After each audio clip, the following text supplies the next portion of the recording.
Do you love movies? So do I. What's up, y'all? It's KB, and I love movies, inviting you to listen to The Conversation, a film podcast where passion meets perspective and opinion. From the old school to the new, I invite a guest on to discuss the movies that thrill us, challenge us, break our hearts, or even blow our minds.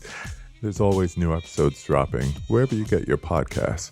So join the conversation. We don't just watch movies. We love talking about them too. The Conversation with KB Loves Movies, a part of Someone's Favorite Productions podcast network. Hey, this is Jason Kleberg from the Force 5 podcast, a show that forces a guest to come up with a movie-themed top 5 list topic, and then we reveal our picks on air. Top 5 heist films, top 5 tearjerkers, top 5 movie dogs. Every show you'll be asking yourself, what would be on my list? Guests include directors, screenwriters, actors, podcasters, musicians, authors, and even a professional wrestler. Subscribe to the Force 5 podcast, and you won't just be a listener, you'll be a list nerd. The Force 5 podcast, available wherever you're listening now. Welcome to Wake Up Heavy, my weird dad's weird podcast about weird movies. Hello, and welcome to Wake Up Heavy Recollections of Horror, Volume 3, Episode 1 on the Why Didn't I Rent This sub-series. This is Mark, your host, and today I will be talking about Avery Crounse's 1983 frontier horror, Eyes of Fire. And I realized just now as I was doing that intro that I don't normally say my last name, and I don't share it a lot on social media either, under this account, under Wake Up Heavy, and I don't know what that is. A little bit of paranoia, I think. I'm like, someone's going to be able to figure out who I am and steal my identity because of all this, which is sort of ridiculous since it's out there on every other platform as myself.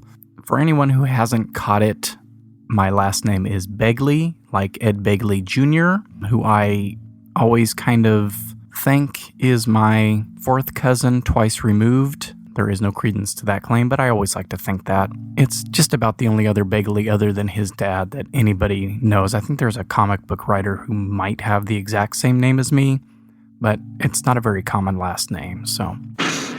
What are you bringing it there for? It was a time of witchcraft, of hangings, of horror, of magic. They were outcasts on a desperate voyage to the promised land. What they found was a terrifying world. Strange land.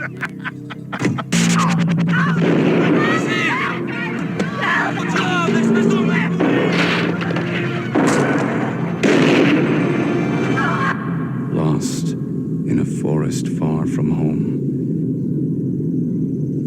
in a valley none would enter.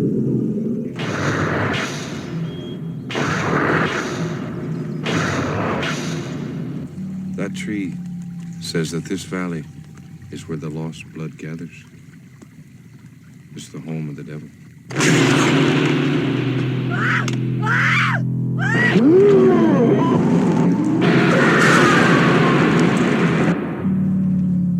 The secret is sleeping in the trees.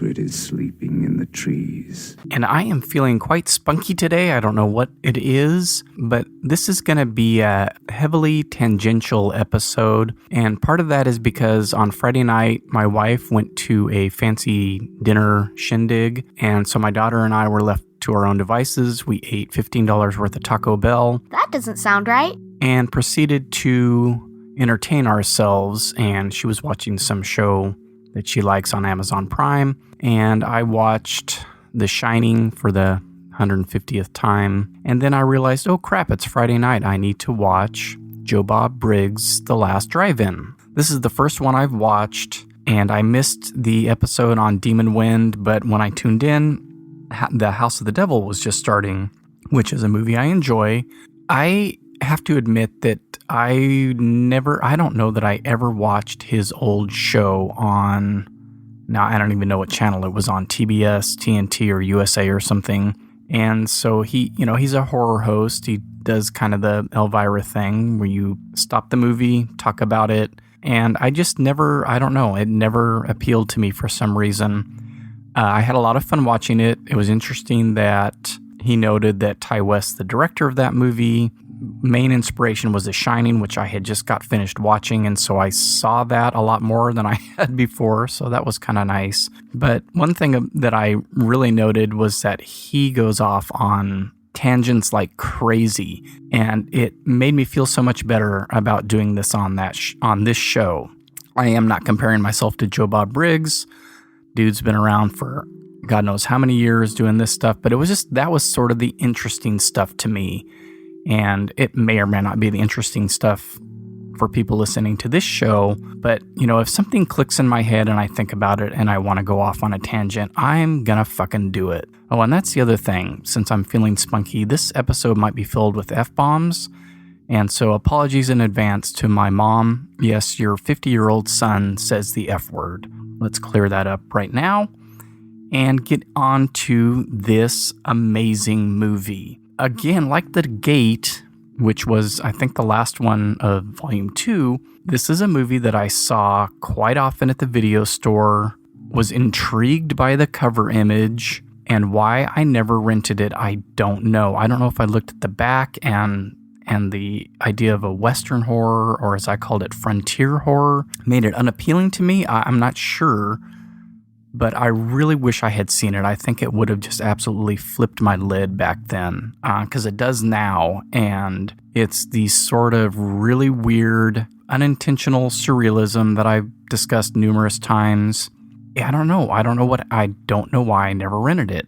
It didn't come out on video until 1987. Again, though, I was, kind of full into weird stuff at that point, but it's absent from a lot of the books, a lot of the movie books that I have.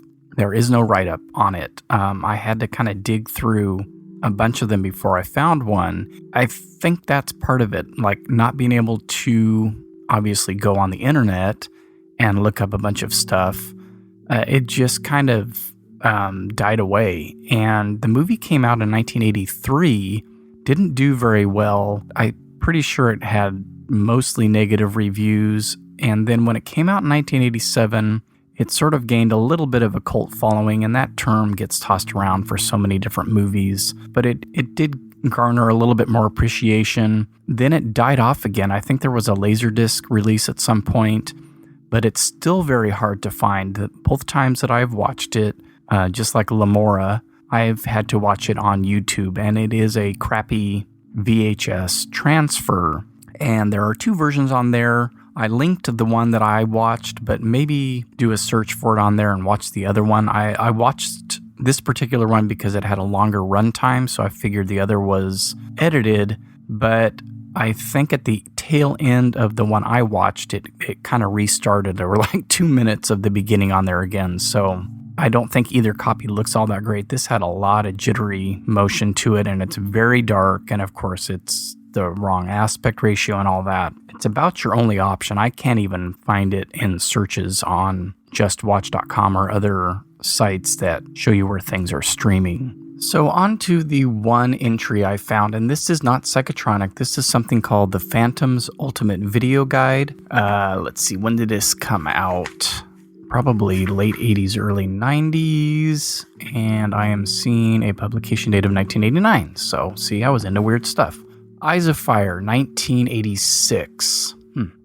Director Avery Krauss, starring Dennis Lipscomb, Guy Boyd, Rebecca Stanley, Fran Ryan, Rob Paulson, Carlene Crockett. 86 minutes, Vestron. Set on the American frontier circa 1750, Krauss's Eyes of Fire follows the exodus of some rather eccentric pioneers, led by Lipscomb and Boyd into a promised land that quickly turns into a valley of death.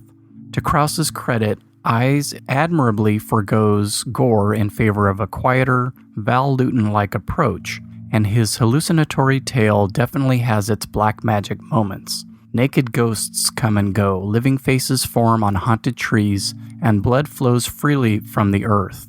Eyes also succeeds in conveying the tenuous nature of frontier survival as our frightened pioneers try desperately to fight the elusive forest phantoms, the restless souls of innocent murder victims that are destroying them one by one. Though flawed by a sluggish script and painfully slack pacing, Eyes of Fire actually plays better on video, where a quick fast-forward finger will propel impatient viewers past the Pix Mini That doesn't sound right. sleepy stretches. I can't even do that word. Well, that was just a wonderful reading of that.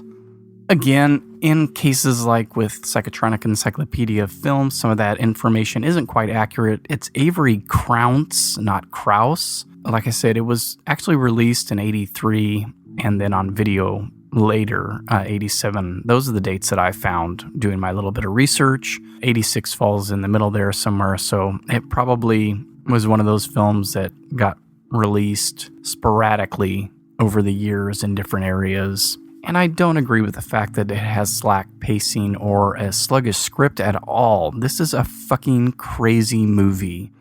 There are some slow points, but there is something happening in just about every scene. And this is one of those movies that about every 5 minutes I'm saying, "What?" out loud, or at least in my head, in regard to what is happening on the screen. It is, however, confusing as hell, and it has some dated, not really special effects, but optical effects. They employ a type of processing that was sort of popular back around this time in 1983 with music videos, where you have what looks kind of like if you've ever looked at a negative of a color film roll, back in the days when you used to take these to little 1-hour film developing places and you got the negatives back and you look at that negative and it's got all the opposite colors. And so they do that a number of times through the movie, and it's not, I don't mind it in the movie. It's just, it gives it a real dated kind of feel. It's used in an interesting way, and I think it's fairly effective, at least in those kind of like, what the fuck moments.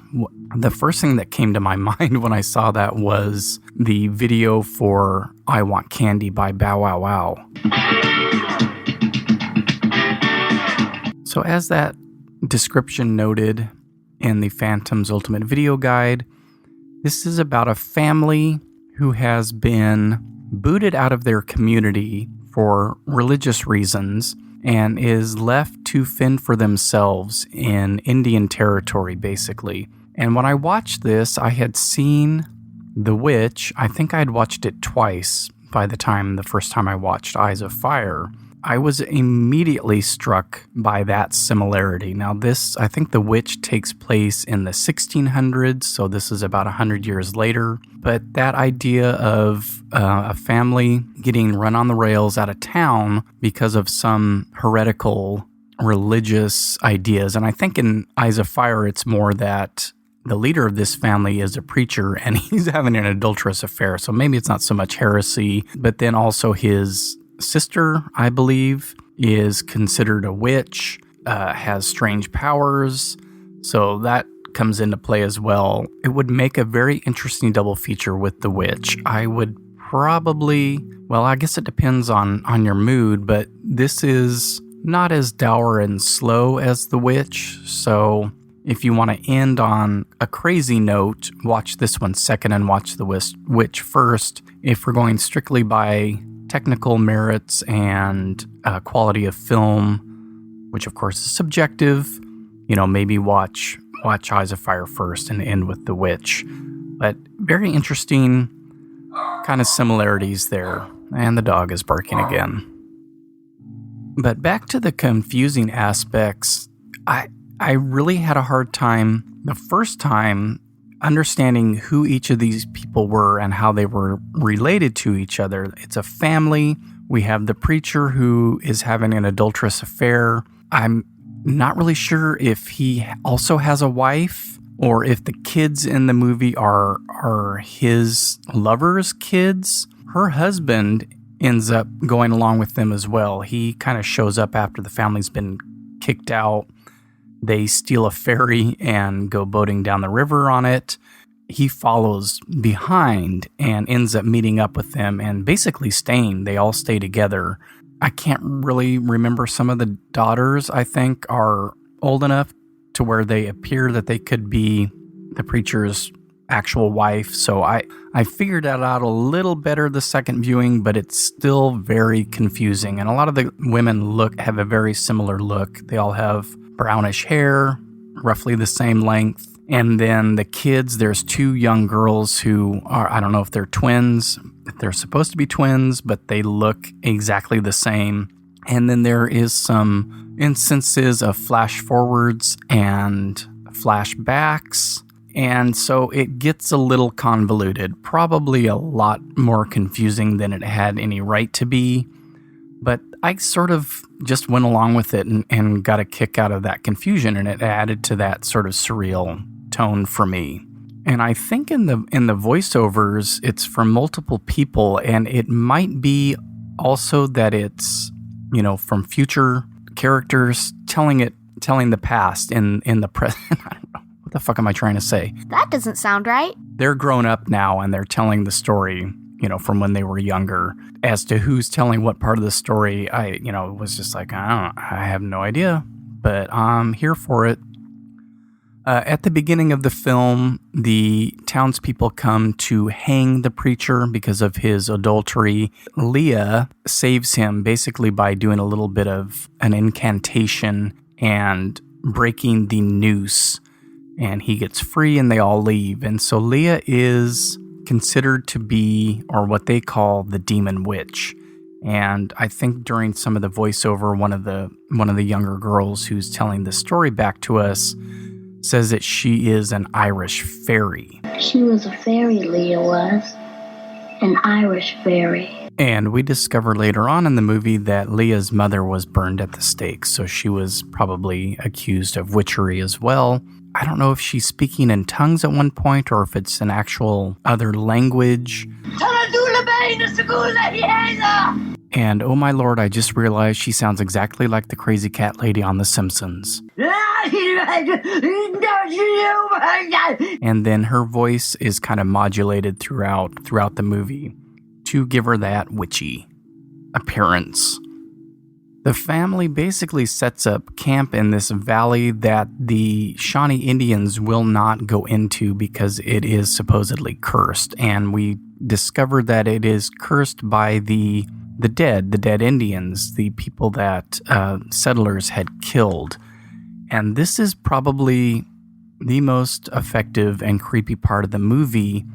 We have instances where we see faces in trees or in the ground. And I'm sure the budget wasn't very big on this movie, but man, and I don't know if it's just that it's on video and it's really kind of murky, but that shit creeps me out, man. And I mean, it is effective. I kind of wonder if on a crisp, clear Blu-ray presentation, it might not be as strong an image, but I mean, I'd still be willing to check that out if it ever happens.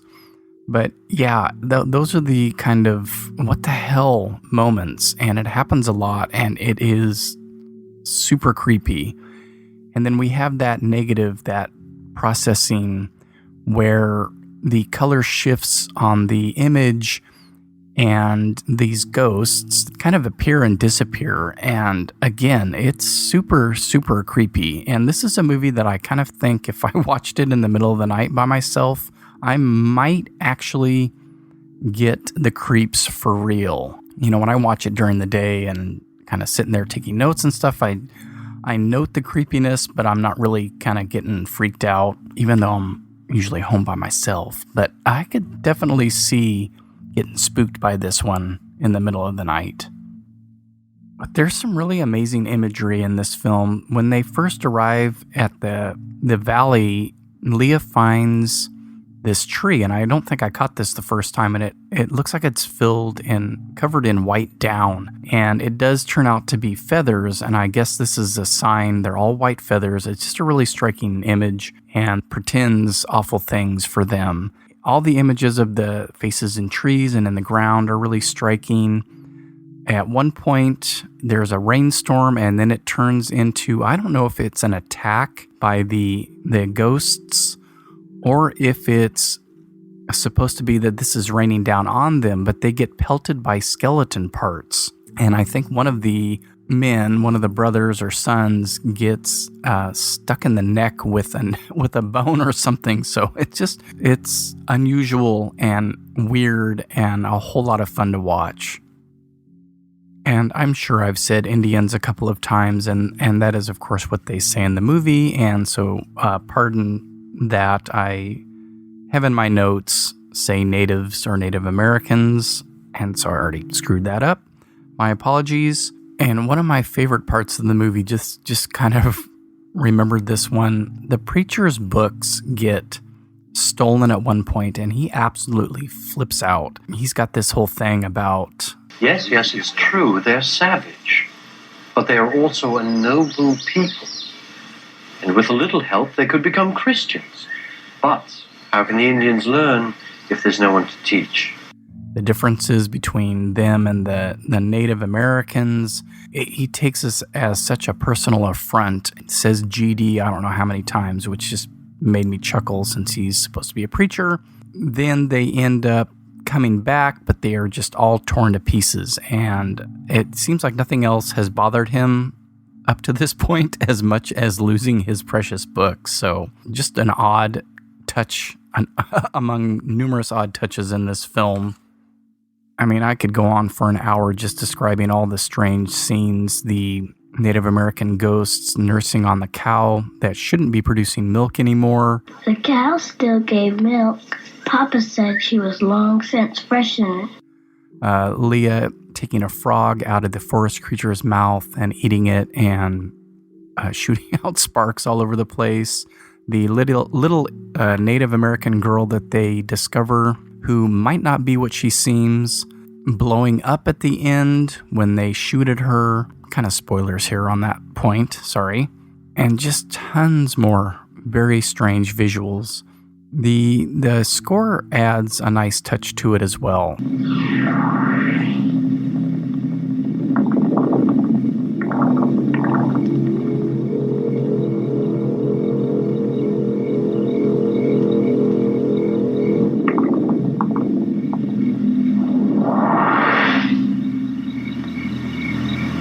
I did want to discuss the cast and crew just a little bit here because it's kind of an interesting mix of mainly actors who worked in TV. The director, Avery Crounce, only has 3 directing credits. This movie, The Invisible Kid, and Sister Island. I have not seen either of those other 2 movies, and he was the writer on all 3 of those as well.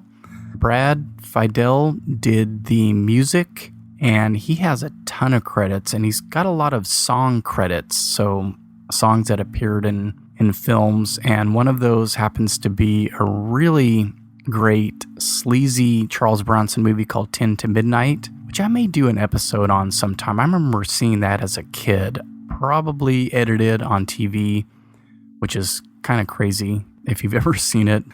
He also did some music for the horror film Night School and for James Cameron's The Terminator. And I think he has a long association with that franchise. And then the special effects are credited to Tassilo Bauer, who has done quite a bit of work in horror movies. He did some work on Nightmare on Elm Street, the original, and a movie that I don't care very much for, House, with William Catt. A lot of people really like that movie, man, and I have tried, and I just don't get it. He did some work on Witchboard, Silent Night, Deadly Night Part 2, and Killer Clowns from Outer Space, plus a ton of other stuff. Dennis Lipscomb plays the preacher, whose name I didn't write anybody's names down, and I'm shit for that anyway. He's been in tons of stuff. He was in War Games. He was in The First Power, and just about every TV show in the 80s, except for Guy Boyd, who plays the cuckolded husband, was in Ghost Story. Fairly interesting 1981 horror film. And then Fran Ryan is in this movie, and if you look her up, you will recognize her from TV and movies for, probably for 40 years. She has the distinguished honor of being on both The Brady Bunch and The Partridge Family. I love it when she's in movies. I remember her, I don't know if she was in Disney stuff, but I just recall seeing her a ton when I was a kid. Carrie Sherman was in Satan's Cheerleaders, and one of my childhood favorite films that everybody else hates, Steven Spielberg's 1941. And Will Kane plays Fran Ryan's husband. And I don't know that they even have names. I think his name is Calvin in this, but he was in... He was in Silent Night, Deadly Night, and he plays the grandpa who tells the young boy in that movie the awful story about the murderous Santa Claus. And then he was also in Back to the Future as Pa Peabody. And then lastly, I have Carlene Crockett, who played Leah in this movie. Ton of TV and TV movie appearances. She was in Dallas for a number of years, or a number of episodes, I should say. And a good number of these people, other than Dennis Lipscomb, appeared on, you guessed it,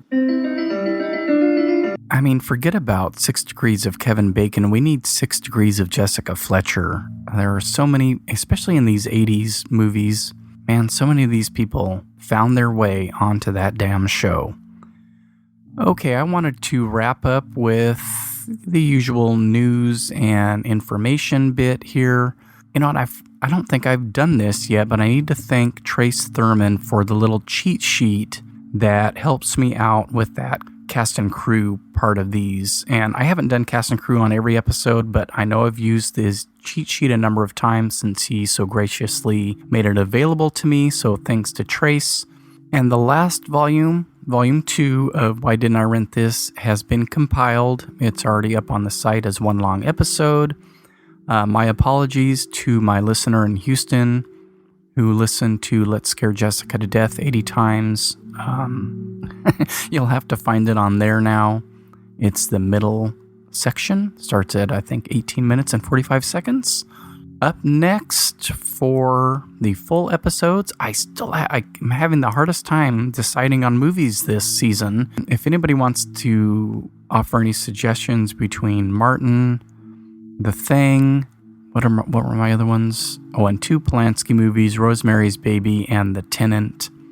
Oh, and Suspiria. Oh, maybe I'll do Suspiria because the new one is going to be showing up on Amazon Prime on May 3rd. So that is this Friday, and I will be watching it. And that might be interesting to do a compare and contrast between the two. And I know I said that in the Taxi Driver episode, since that happened so early on in the month, that I'd probably get another one out, but that just did not happen.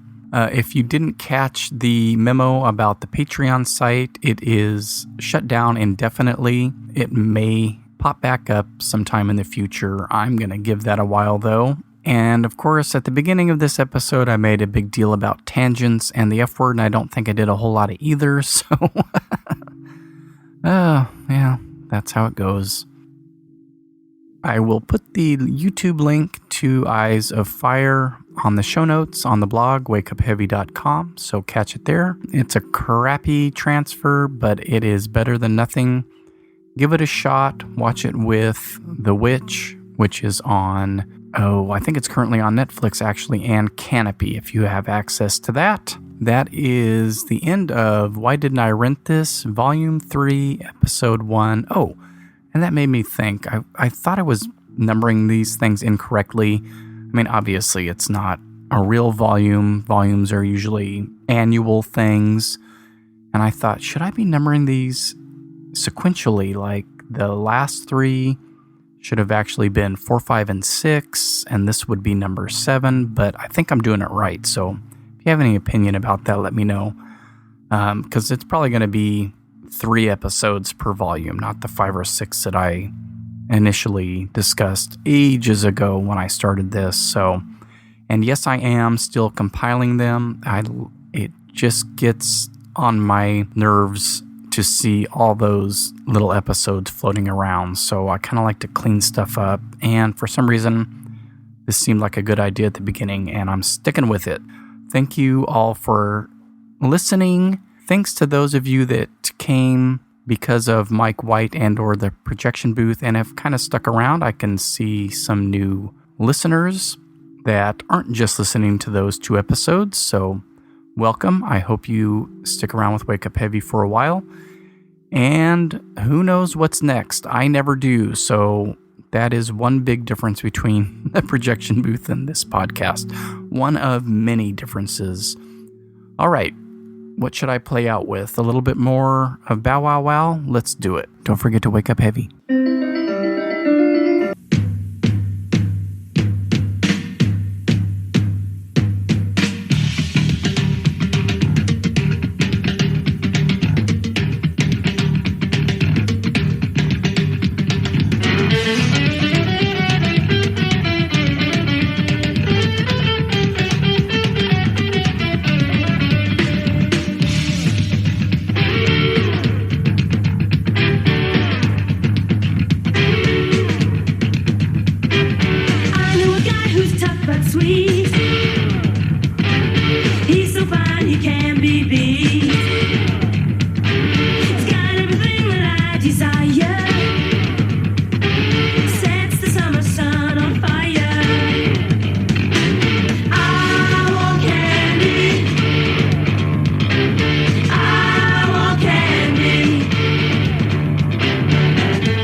Kenny on the beach, there's nothing bad.